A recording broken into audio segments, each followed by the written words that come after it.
Lovely to see you all here, guys. Just got a couple of easy questions before you can sit down and have your dessert. But Eddie, of course, you were awarded the fellowship in 2017, the first year of the program. I described you at the time as an internet sensation. I think I used the phrase the Kim Kardashian of Australian mathematics, not realising at the time that Australian Story were there in the room filming you, and that actually made the final cut, so I was quite happy with that. What's the 4 years been like for you since then, mate? Thanks, Adam, for the question, and thank you, everyone, for being here. It's a delight to see so many familiar and important faces. The 4 years, a lot has happened. For starters, I have, everywhere I've gone, not been able to live down being introduced as the Kim Kardashian of maths education, so thanks, I guess, Adam, I appreciate that.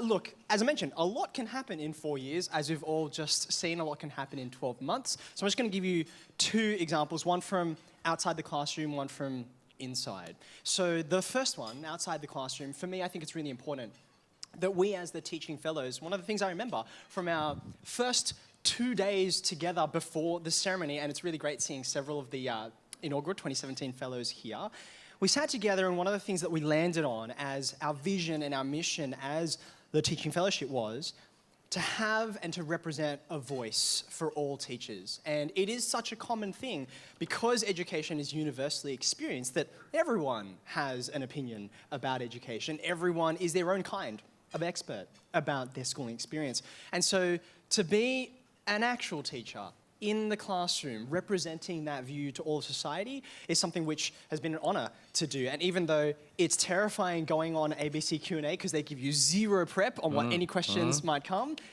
what an important thing to not just have politicians, people representing different lobby groups, but to actually have someone within schools to represent that voice. So that felt to me worth it.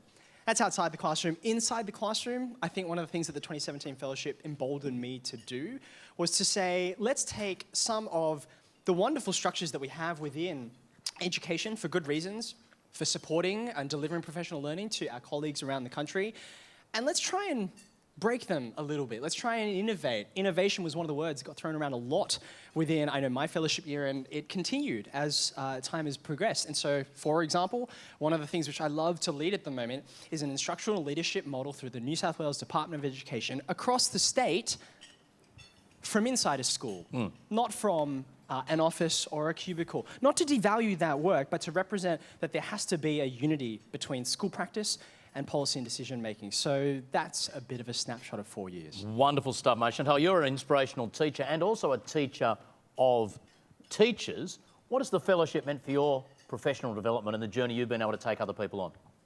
So over the past 10 years, I've been a passionate classroom teacher at Auburn North Public School in Sydney's West. And over the past 5 years, I've had the real honour of being able to work side by side, shoulder to shoulder in classrooms with teachers in their early years. And one of the main motivations for applying for this award when I was nominated a couple of years ago was that I was still so passionate about the work that I was doing at Auburn North and the journey, the transformational journey that our school was on, but I knew I wanted to expand my network, and rather than leaving, this opportunity sounded perfect to be able to learn from and with educators from across the country. At the time, I was 29 years old, and I don't know of another opportunity where a 29-year-old would be able to liaise with and learn from educators from across the country, and to be able to access that expertise in terms of professional learning. I can't think of anything greater. The trip that we were able to take together as the 2019 cohort to Singapore and access to each other sparked a WhatsApp group, which is I'll point to Denise now, has been active every single day for the last 2 years, and being able, especially in the year that we've just experienced, to seek support and guidance from one another has probably been the best professional learning that I could have asked for. Fantastic. Now, while you're talking about your little trip to Singapore and Eddie's talking about getting together with his mates, Scott's the one sitting here going, what are you talking about? Because you're a 2020 COVID fellow. In fact, I can remember this time a year ago because I was so looking forward to these awards in general. I knew you were getting one, and we'd done a bit of work before then, and this was one of the very first events that was cancelled from my slate of things when things just stopped happening. What was that 12 months like for you, especially because a lot of your work actually thrives in the online space anyway? What have you witnessed over the last 12 months, mate? Well, I've witnessed that no one wanted to shake my hand and they wanted to stand 1.5 metres away from me. Yep. So I don't know if that was a personal thing Bit of or both. it was... Yep. So, but look, one of the things that's come out of this is there's a lot of negatives, of course, but there's been a great deal of positive that's come out of what we've done. We've skyrocketed our abilities to use technology to reach to larger numbers of students than ever before. And I've got to say, being a teacher in 2020 has probably been one of my proudest things. What I saw the teaching profession do in the most adverse conditions, they come together because as educators, we believe in helping kids. So that opportunity to go there and to be able to work with young people and maintain that education was really, really important for us. In terms of moving over, I had this big conference, and I know the MC well of this conference that I was organising, and it got cancelled twice. The second time was an online, so we landed on a conference series that was on demand, which the Department of Education supported. So instead of 1,500 teachers coming to a paid event, we were able to do a free event that went to 5,500 educators, that went to every state and territory and went to 30 different countries.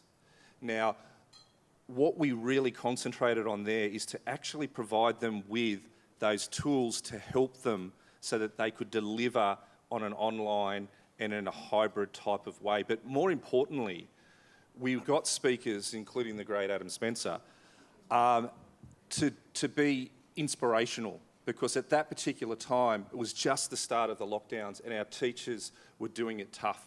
So to be able to get speakers that actually inspired teachers and made them feel that they are in a very important part of our community, and that was a really important part of what we did last year. So where to from here with the power of these awards and these fellowships? Because we see examples like yourself, we see some of these stories, they're inspirational, and at its best, Australian education is just wonderful and transformative. But I was sitting with another fellow at my table today who described 2 schools in his region. You could throw a tennis ball from one to the other and they couldn't be more different in terms of the groups and the opportunities and the challenges that are faced there. What do we do to bring everyone on the journey? What's the role of the fellowships and the fellows and the award winners in closing that education gap? Eddie, what are your thoughts on that topic?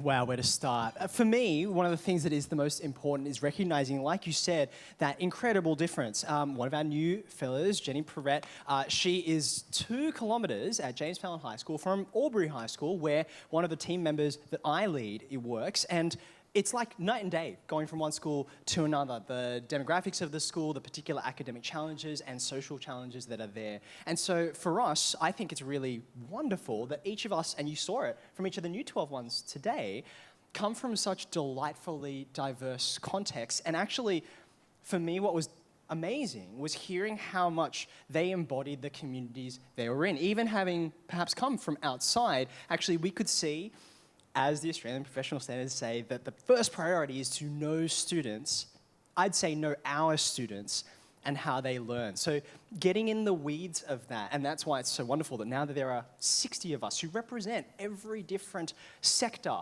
type of education, and being able to understand the fine differences between them, that's where I think this work goes next. I see you nodding in vigorous agreement. Give us your thoughts on that space, Chantal. At the end of 2019, I think it was November, Schools Plus and CommBank actually got, at the time, I think the 36 of us together, the energy in that room was just so incredible and so inspiring. And a lot of the conversations that we had together was about the power of the collective, of the group, in being able to advocate for the teacher's voice in the space. And I remember John Cleary actually sharing how important he believed, and I think we all believe it is, to be a seat at the table. And so what's been so fabulous to see over the past few years is Schools Plus teaching fellows at the table of important events and where decision making is happening in being able to influence the education system moving forward. So I think it's our collective responsibility to be at the table, in the room, and helping to make things happen so that the wonderful things that are happening within our individual schools can start to multiply and manifest in a really fabulous way across the country. What gives you confidence that we can move in that direction, Scott?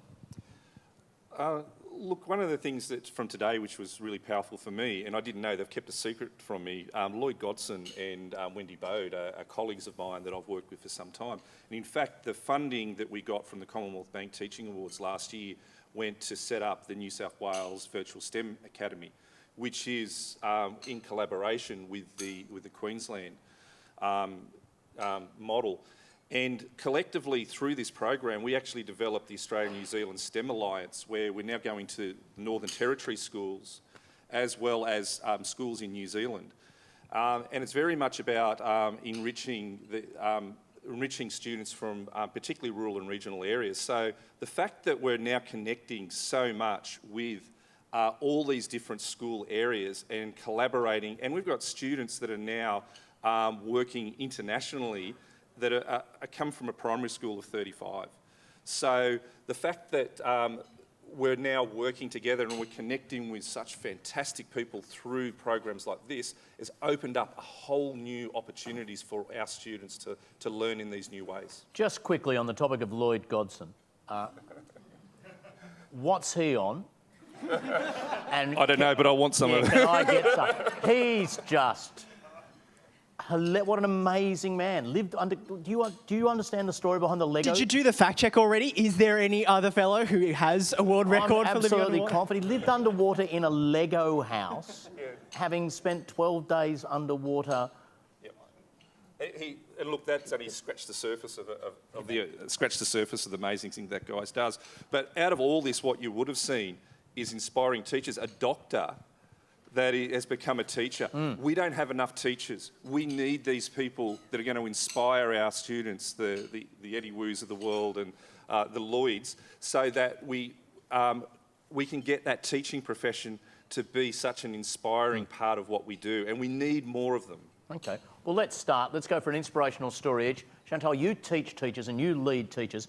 Give us an inspirational story of a teacher you've interacted with or think you've had a positive impact on. 80% of the teachers at Auburn North Public School are in their first 3 years of teaching. Wow.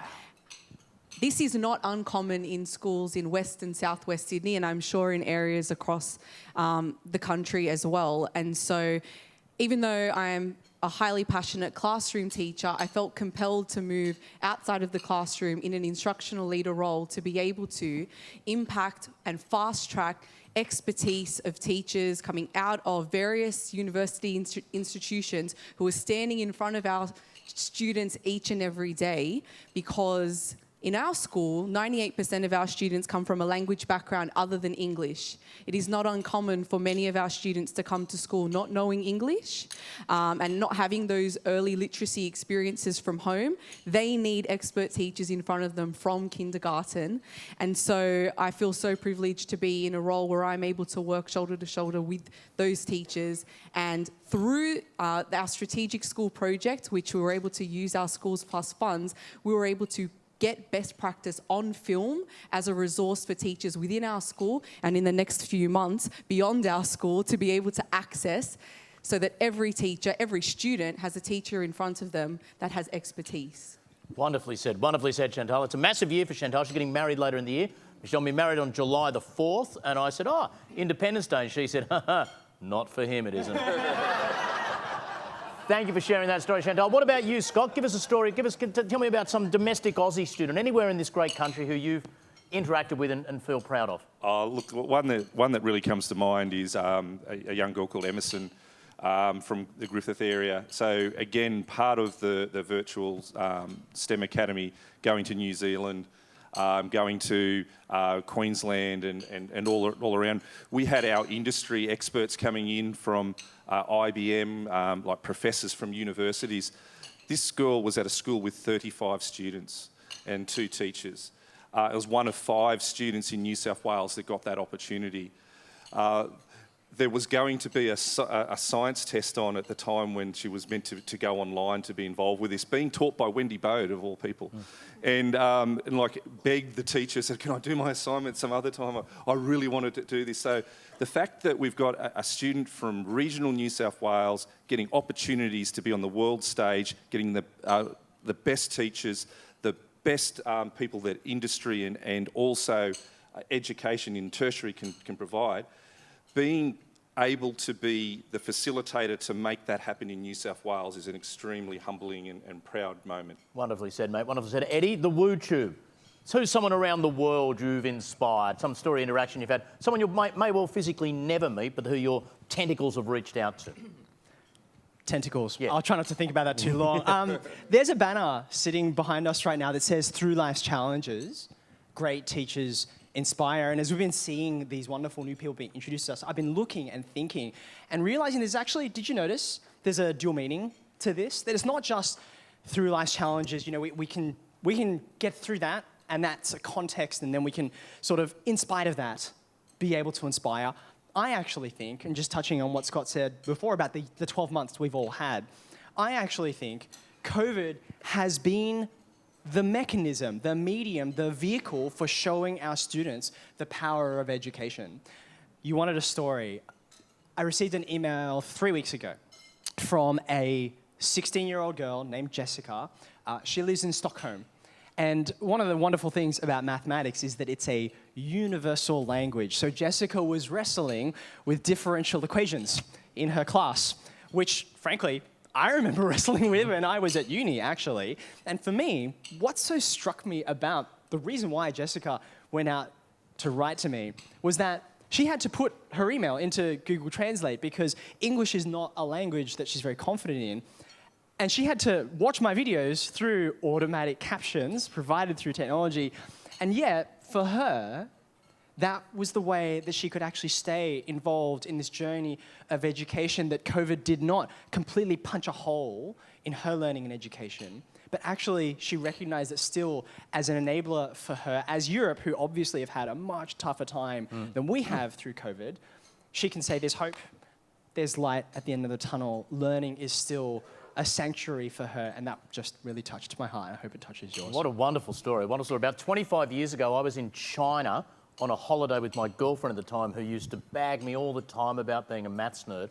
And we went into this shop. She was looking at all these fabrics and materials, and the young girl who was sort of looking after the shop because Dad was out the back or whatever was doing some maths homework, and it was algebra.